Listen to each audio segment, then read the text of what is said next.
different genders, 10 sexual preferences, and a countless varieties of pronouns to choose from. Their mental health status is becoming solidified into their identity. No longer are teenagers suffering from anxiety, or they have depression, they are depressed, they are anxious. It's becoming a part of who they are. It's becoming a part of their story. Culture is not even trying to hide it anymore. They're making it very obvious that questioning oneself is the trend and confusion is the theme. So how do we respond as parents? Well, the reality is that the Deuteronomy 6 parenting model is perfect for integrating our belief system into the lives of our families. God gives Moses these commandments, these statutes, and he tells them in Deuteronomy 6 and 7, he says, teach your children diligently. The NLT version says, teach your children again and again.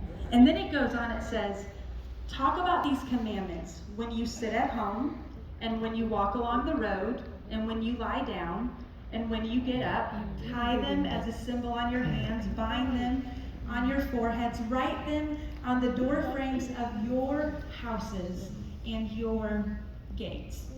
Listen to the intention of the command for teaching. It does not say, take your kids to church and they will learn everything they need to know. It says, write them on the door frames of your homes, on the door frames of your gates.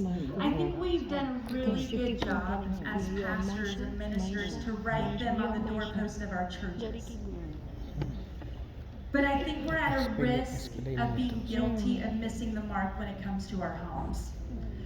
Sometimes we can get caught up in the importance of teaching the new convert the Bible study, or having the dinner with the long-standing saint. And those are all important, and those are necessary for church growth and developing disciples.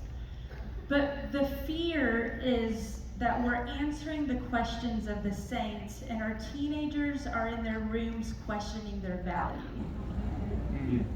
And I'm not looking to put any more mom or dad guilt on this room than we already have, because it's here, and I understand that.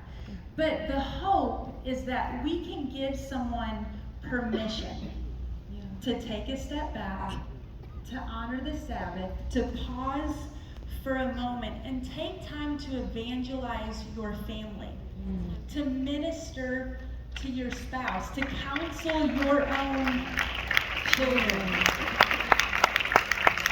And I have to be intentional. I have to be intentional on having the tough conversations, to asking the awkward questions. I don't want to have to talk about gender identity with my 8-year-old.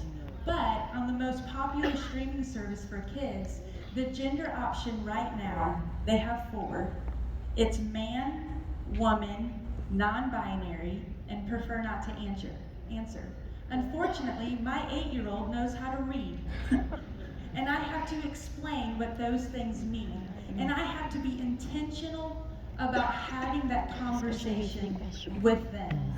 But the reality is in the end, for us to have influence over our children, our relationship with our children has to be stronger than their relationship with the culture.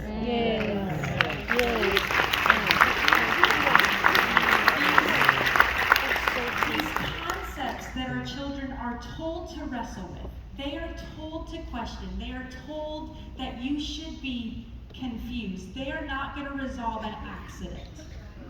But they will be resolved through this incredible relationship. The greatest gift that God has ever given your children is you.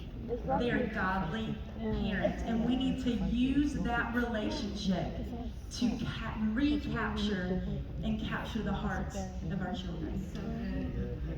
I wanted to ask you. That's what you need to do.